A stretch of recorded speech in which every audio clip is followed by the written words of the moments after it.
Never in my life have I seen a pre-workout that has 500 milligrams of caffeine in it. You know, up your game with this rage. one here has 500 milligrams of caffeine in it. I've already had a coffee. I don't know if I should. You want one? I've had 2 coffees. Should we have a small scoop? I'll have one. Okay. Yeah, we'll have 2 scoops, 1 each. Oh, it would be fuzzing. What's up, guys? Joseph Rakic here from josephrakicfitness.com. Today I'm training with Darren Farrell. We've never trained before, but he's going to take me through his back session, and hopefully I can get a big back like this guy. So for those of you that don't know, Darren lives here in Dubai. You've been living here for 6 Yeah, almost 6 years now. Yeah, how do you like it? I love it. Like I came here initially for like a year or 2 and just never left. Never left, yeah. Like for anyone that's into training and about making progress with their gains, Dubai's a lifestyle, man. I'm loving it here while I'm only here for 3 weeks, but 1 more week to go and we finally got a chance to get the session in, so we're gonna get started now.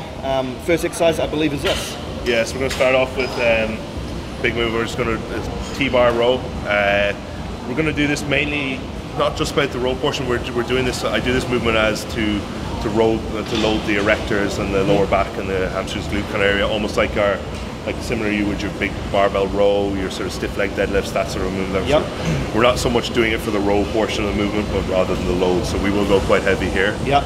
And then we'll move into our more targeted sort of lower lat work. So today is my sort of lower lat day. So there'll be a lot of specific targeting of technical movements after this. But this one's just literally grip and rip it. Yeah, cool. So different to the guys over here, man. Like you see them, they really focus on certain areas of the back or the legs or whatever they're training. Back home in New Zealand, the guys like, oh yeah, we're training back today. It's just like mindless back workout. I have three different back days. Really? Yeah, so I have like this one lower lat focused. Yeah. I have an upper back focused section, and then I have a top up sort of rear delt upper back with push. Yeah. Wow. So across my week, I have three back days. Good. I need to work on my lower lat, so I'm glad that we're doing a lower lat day. We start our warm up with like the lighter weights, and we work in like 8 to 10 reps. As we start exposing ourselves to more weight, we lower the amount of reps because all we want to do is just expose the body to the weight without tiring ourselves out. So now that this is going to be your working set. Yep. So you'll have only done 2 reps on the last one, and he's exposed himself to weight. Now he's accustomed to some heavy weight. Going to go for max reps now on max heaviest. reps on this one? Yeah. It will be like 6 to 10. Yeah. We're not expecting any more than 10. If it's more than 10, it's not heavy enough. Last year was heavy, this is going to be heavy.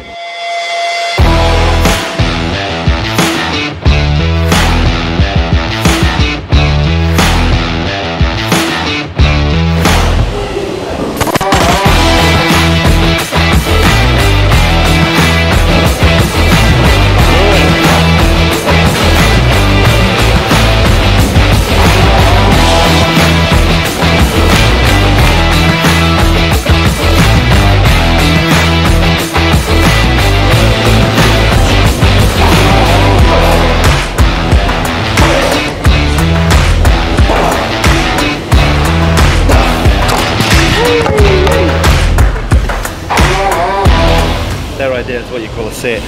Fuck, you can move some weight, man. It's taken a while to get here. How much reps was that? 8. PB? Yeah. But I'll take this one off now. Fuck, I'll let Darren bring all the weights here and take all the weights back. I'm trying to keep my weight down, so it's good to get it. I tore my quad like 12 weeks ago. So ooh, shit. Bad or? Yeah, tore the vastus lateralis here. So what made it tear? Was it just the weight or? I think it was a build-up. Yeah. I think there was something coming through because it shouldn't tear in the pendulum. Yeah. And it wasn't like, yeah, I was heavy. I had 7 plates on the pendulum. It's fucking heavy. Yeah, it was heavy, but it's no more like it was. I was training one of my friends here, John, he's another pro. And I'd done the first rep, and in my head I was like, this feels good, this is going to be 10 reps today. Yeah, yeah. Like, so it wasn't like a grinder. I went down for the second, as I came up, I just felt it just go. You know, like you do a zip up? Yeah, yeah. That's what it felt. I knew it was bad. I've never felt anything like that before. And I was kind of in a bit of shock. And I was laying on the floor, like I just literally dropped to the floor. And eventually I got up and I was like, I don't feel too bad. And then I went to the pressure like that. And I was like, fuck. So I was like, right, I'll get myself home. So I went out to the car, I drove home. By the time I got home, I could feel it like spasming. And I pulled up my shorts and I was like, where's my quad? It was like, this was just all up here. and it was just going like this. So my wife was inside, so I just phoned her. I was like, get outside quick. She pulled me out of the car, threw me into the back of her Jeep, straight to like the hospital. It was just a really bad grade 2, luckily. So no grade surgery. 1, grade 2, grade 3, what's worst? Grade 1 is the worst. That's a rupture, a complete rupture. So I was like a really bad, like mid. Yeah. But it meant no surgery, but it was just like so slow to get better. Oh, because Jordan Peters from the UK told me that night. I like that dude, yeah. So I'm sponsored by his company, so he told me like rehab stuff to do, and he was like, literally just get a plate, stand on the plate, and just drop down to the floor. So that's what I was doing, just this. Wow. For first day, but I think for 5 weeks, until like week 5, I couldn't go past there. And then it plays with your mind. Even now, like I was saying yesterday with Jordan, like he was talking about like your eccentric control, because I'm back like 5 plates now on it. He's like, that's crazy eccentric control. I'm like, yeah, because I'm shit scared of it. Yeah. I'm like, yeah.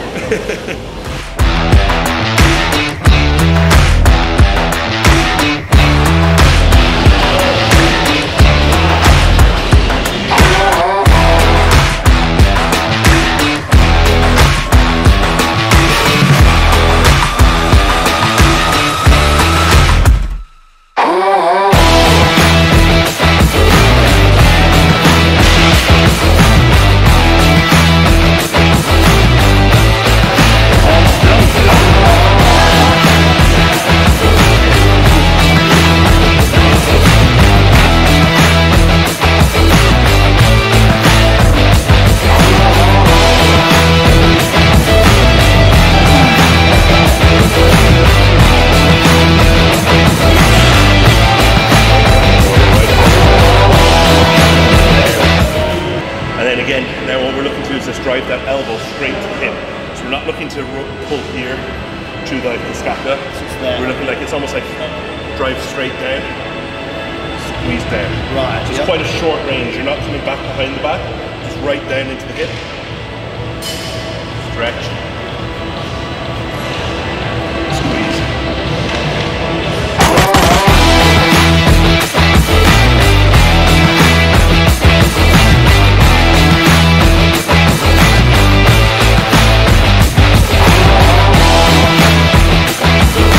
Alright, we're now doing a row, guys, but as you see, Darren does it a little bit different, a little bit unusual. He's not even sitting on the seat. He's going to be standing. He's got a bit of a different technique. Do you want to explain what we're doing? Yeah, so again, we're literally trying to target the lat in the same way we just did in that movement there. We're targeting really into the lower lat. Now, in order to hit that lower lat, you have to completely limit scapular retraction. So if you work in the way the back works, if there's any scapular retraction, you're going to be coming up into that upper and mid back. We're trying to target this lower lat here. So what we're effectively looking to do is just drive that elbow down and squeeze down on that lower lat. So kind of, if you think about it, you're not actually even rowing essentially. Like you're not going beyond your... It's more just that contraction. Yeah, you're not going beyond your mid-range. You're just contracting down onto the lat. So it's a very short range of motion, but it's very concentrated. Yeah.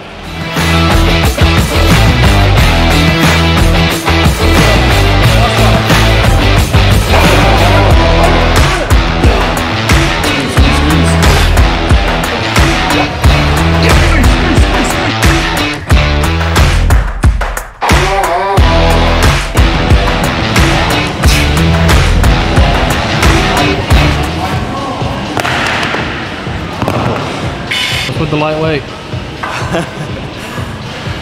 I can't do the weight that this guy does. That's heavy for this. It's fucking heavy, yeah. This movement as well, one thing I'd say, if anyone's trying to do this, don't be concerned with the weight. You tell yourself it's that hard contraction yourself. Squeeze, yeah. If you go too heavy and you're not able to get to that, you're ruining the exercise. Yeah.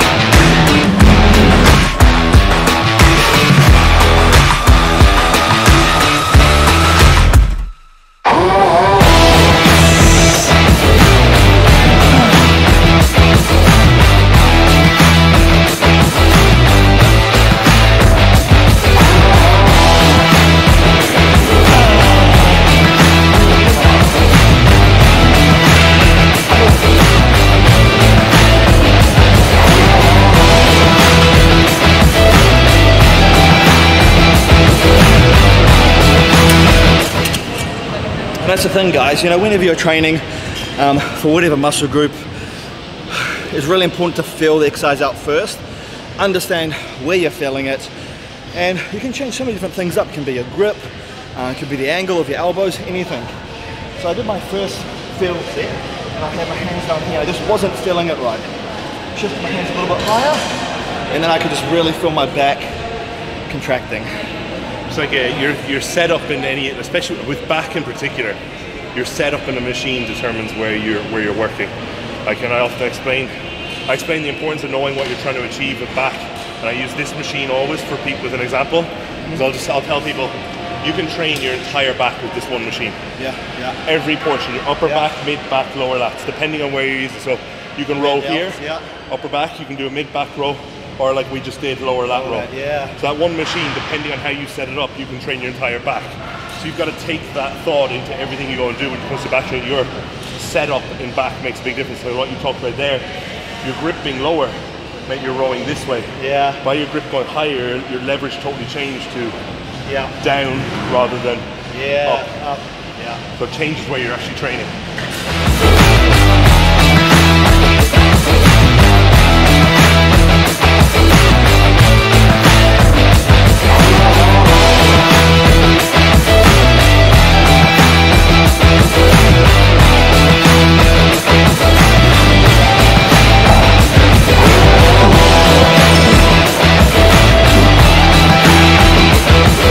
As such as more of a, we're just pumping blood into that area that we just like hammered. And now, so now like, you come out of that and it's just like you're just so full, so much blood in that area. And then now basically that's, I'm like, for me that's the lower lats are finished off now at this point. We're not getting it, we can't go through any solid motion, be able to fully contract. Like our strength is gone in that. So that's now I'll go into like mid backs, we'll do a low cable row. And we'll do a wide lat pull down, but for upper back. Nice. And then like 1 or 2 bicep movements. That's kind of how my sessions go. Like that's the majority of the work done now. And then this is like just top up. Top up,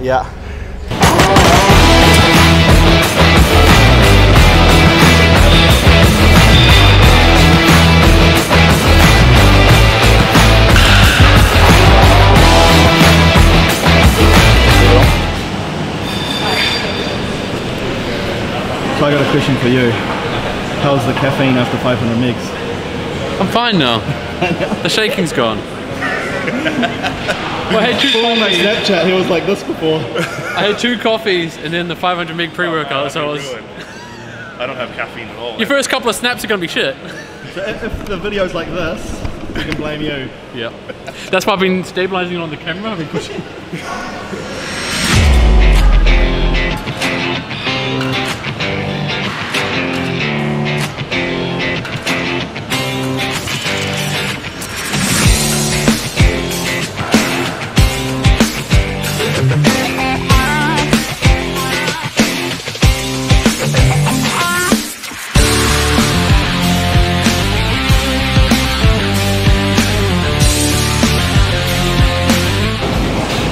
Darren likes to do a lot of things differently.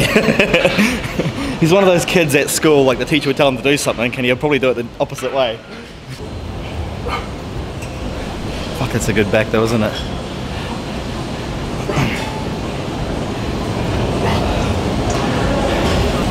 Wow. The reason being just that you can't get enough stretch. So if I'm sitting here, like I'm not even at full tension here in the stretch. So going on the ground allows you to get that, so I'm able to stretch it. What I'm trying to do here as well is I'm not like fully up. I'm just going to bring myself slightly and lean back. When I'm fixed in that position, then I'm not forward and back. You're locked in. So I'm just literally looking to pull those shoulder blades back and down into there.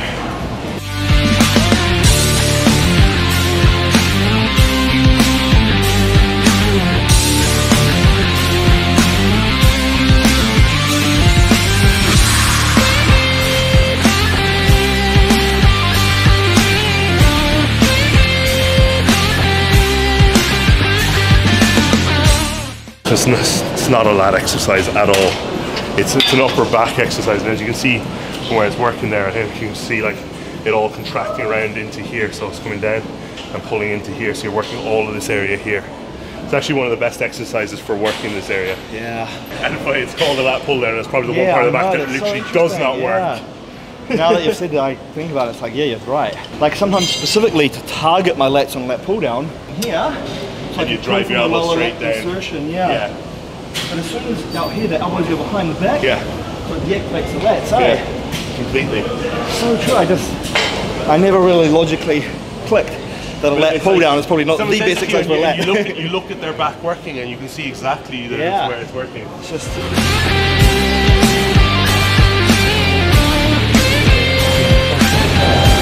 Try to create that squeeze the bottom.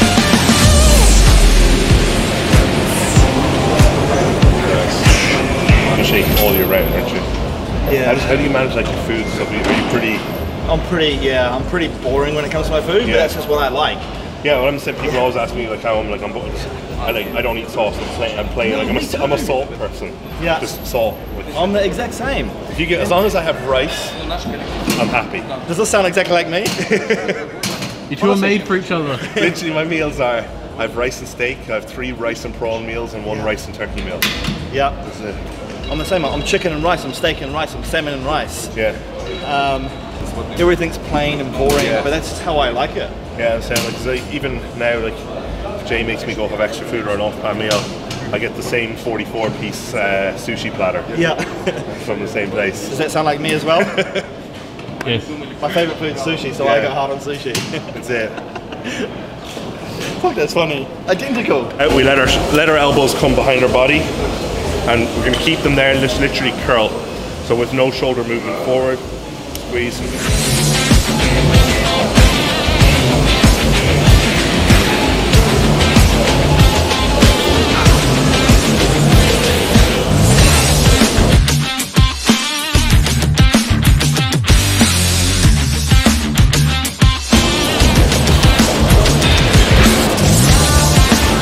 So what you'll see now is we're being pretty methodical in the way we're going to train our biceps. We're working it in that lengthened position. So you'll see Joseph's allowing his elbows behind his lats, keeping them there, keeping the shoulder stable, and just working in that lengthened position and contracting here. The reason we're doing this is because if you look at all what we've been doing in our row movements, this is essentially this on the biceps. We've worked that shortened range, so now we're just going to work the lengthened range.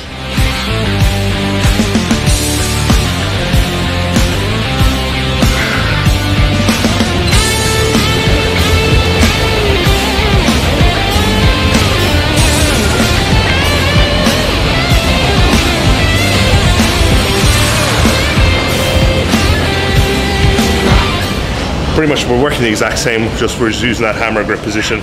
And honestly, I'm just doing this for a little bit more volume on the biceps, so just do 2 sets of like 10 to 12, and that'll be it. A little bit more precise.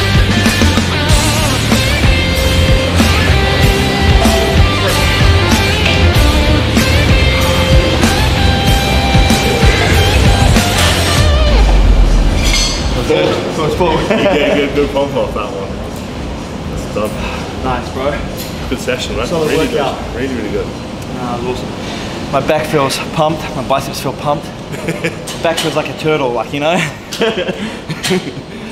Awesome. Really appreciate that, man. Learned some good techniques from you as well, and just to see the way that you train. And there's so many different ways, so many different styles of training. So it's always good to train and connect with different people. The thing with training, there's a million different ways to do it, and everything works. And the one thing that you just need is, like, and you'll notice is, like, doesn't matter who you train, what technique they have. The ones who are successful, the ones that just train with intensity in any variation. Yeah. You know, you can do anything, but if you're not like bringing intensity and you're not bringing it to like bringing yourself to failure, it's not going to work. So that's the key thing I've noticed anyway with different people and different ways of training is ones who are always that look the best to get the best results, the ones who are literally killing themselves in that way. Yeah. That's it. Anyway guys, we're going to end the video there. Thank you for tuning in, thank you for watching. I'll put Darren's social media things in the screen and also down in the description box below, so if you want to go follow him, go check him out, see what he's about, go give him a follow. Anyway, see you guys in the next vid.